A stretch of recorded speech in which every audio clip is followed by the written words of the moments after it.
Well, you know what today is? It's the day we've all been waiting for. It's that day, baby. It's the beginning of the 2022-2023 season.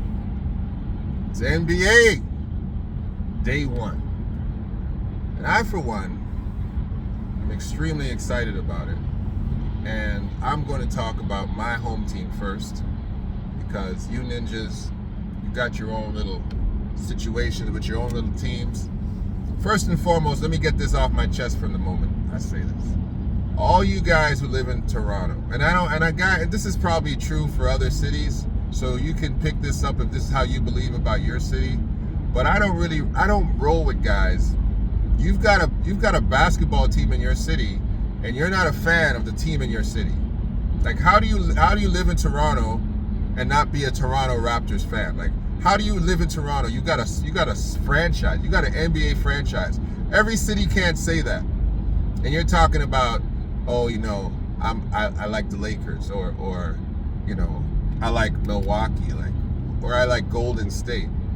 Get off the bandwagon, okay? Get off the bandwagon now. That's old news. Can't do that anymore. Yes, when I was when I was growing up in the 80s and the 90s, yeah, I absolutely loved other teams because I didn't have a home team. And I wasn't immediately a Toronto fan for this specific reason, because the Toronto Raptors didn't have any Canadian basketball players on their team. And I wasn't rolling with a bunch of Americans rolling into my city talking about they're part of the Toronto Raptors. No, you're not, bro. You're just a hireling. We just hired you. So now that we actually have Canadian guys on our team, Canadian coaches on our team, Jamal Malure, I'm a Toronto Raptor fan. And of course, since we've also won a championship, we're a championship team.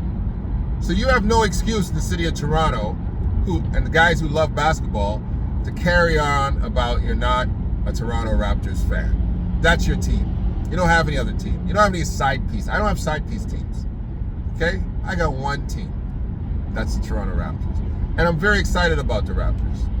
And this is what I don't like, because I'm listening to all you little sports talk idiots in Toronto. You know what these guys are talking about this morning? They're talking about, who would be good for us to trade? What's wrong with you guys? What is wrong with our team as presently constructed? They're talking about, who should we trade? We should be thinking about trading up to get better players. I think Gary Trent Jr., I think OG. What is wrong with you idiots in Toronto? Like, honestly, I have to talk to you guys, because it makes me really mad to think about. First of all, understand, and I'll say it like this, because I'm talking to men, and I know there's women here too, but ladies, allow me to talk to these men the way that I want to talk to. Love the chick that you got. Stop thinking about the potential chick that could be around the corner that you haven't seen yet. Love the chick that you got. We got a sexy team. Why are you thinking about trading up? Gary Trent Jr. is one of the best guards in the NBA. What better value? Give me a guy that we could literally get that's not a legitimate franchise player that's head and shoulders better than Gary Trent Jr. Tell me somebody.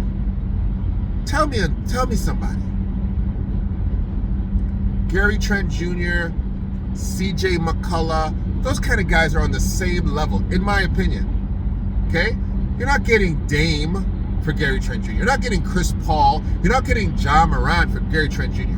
Gary Trent Jr. is a very good basketball player for the money and for the caliber and pedigree that he has. Why would you trade him? What are you going to get? Trading OG. We've been talking about trading OG from the moment the poor kid has arrived in Toronto. We've developed him. The guy's a clutch guy. You saw what he did in the bubble when we kept us in the series with Boston. Why would you get rid of that guy? Why would you trade? Why would you become the Indiana Pacers? Trading your future away, giving away good players for them to go and be great somewhere else. Stupid people. I don't like to listen to these guys. Go talk about hockey, because that's really what these guys are. They're hockey talkers. they're hockey talkers who now want to talk about basketball because it's first game of the season. Shut up. I don't want to hear these guys. Honestly, Toronto, it stresses me out to listen to imbeciles talk about basketball. Okay? Don't make me go all the way to Leo Routens. I won't go there because Leo Routens, as I was a Catholic basketball player, St. Mike's, I'm a De La Salle guy, whatever. Leo had some stupid takes too, but I'm not going to say nothing because there's a camaraderie there. But the rest of you guys, I don't want to hear nothing you got to say. I really don't want to hear nothing you got to say. It's dumb. It's dumb. We've got a serviceable team. We haven't played one regular season game yet, and these guys are already talking about trade people. Our record is 0-0. What are you talking about? Before a game even starts, you're talking about who should be traded. Oh, anyway, that's my issue there. Moving on. I'm going to be having my eye out. There's a couple of teams that I'm really looking to see. I want to see what's going to happen. These Lakers, okay? I don't know when the Lakers' first game is because they're not my team, but I'll check. And the Pelicans. Those are my two teams for two different completely reasons, right? The Lakers experiment, the Pat Bev experiment, like the mindset that you went out in the summertime and all you did was collect Pat Bev and added it to that roster and you thought that you're going to be different. I can't wait for common sense to just demonstrate how stupid that was. That's number one. Number two, I've talked about the Lakers, so I don't need to spend time. Lakers Nation, y'all gonna have a very disappointing year, so I feel sorry for y'all. Number two, the team that I'm really is my number one team because this is my son, but it's the number one team to see what are you guys really gonna do? And I hope his situation is okay because I know he tweaked his ankle. The Pelicans ceiling. The Pelicans have a ceiling for a chip. That's their ceiling. With Zion Williamson, 27 points a game. Imagine adding back 27 points a game to the Pelicans. Imagine that. 27 points a game and a guy who's going to give you, if he's healthy and if he plays the way he's supposed to play, MVP numbers. You add that back to the Pelicans with Brandon Ingram and CJ McCullough. You add that back to the Pelicans. Their ceiling can only be championship pedigree. You got an unstoppable force with some other very, very good pieces in Brandon Ingram and CJ McCullough, and some great defenders. Herb, I forget his last name. Forget Herb's last name. But you got some amazing players sitting around in the Pelicans with a new coach. I don't know if Willie's up to the task, to be honest with you. I don't know if you're up to the task, Willie. I don't know. I'm not giving you the benefit of the doubt. Black coach, love you, thank you, got the job, wonderful. But I don't know if you're up to the task. But I'm going to be having my eyes looking at the Pelicans. To me, they are what's going to break the internet. If Zion is healthy, he's got a little ankle thing going on right now. But if Zion is healthy, I'm looking for the Pelicans to break the doggone internet. That's what I'm looking for. Okay? And last but not least, I cannot wait to see TNT. I can't wait to see what these guys got in store for us this year. It's going to be amazing. Listening to all the anecdotes and the jokes, and I hope they added some new blood. I hope Shaq gets a new suit. Charles Buckley got his new money. I just hope they've done some things that make the show even much more watchable, much more enjoyable. I can't wait, man. It's that season. It's that time. Woo, baby. The Raptors don't play their first game. They play Cleveland tomorrow. Their first home game. I don't know if they play tonight, to be honest with you. I didn't check. I think they don't play tonight. I think they play tomorrow. For you diehards. Because I'm not an analytics guy. I'm a feeling guy. So some of you stats guys that come on afterward and give me the breakdown when I've said generalized stuff and you guys thank you very much. I appreciate you guys. I need you guys in the back end, okay? Because I'll throw out random generalizations and you guys come and give the stats behind it. I appreciate you. But let me address this as I'm about to pull up some folks who came for me a few weeks ago, and I didn't address it.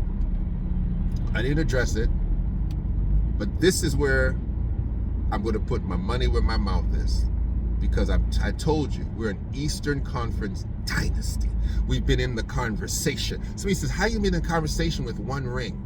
Huh? How you been in the conversation with one ring? Because we are consistently a playoff level team. Since Casey, since DeRozan, we've been in the conversation. You can't just overlook us. The only guy who's been able to deal with us on a regular basis has been LeBron James. Yeah, Paul Pierce had a little bit of a time too. But now we're in the doggone-sation every playoff time.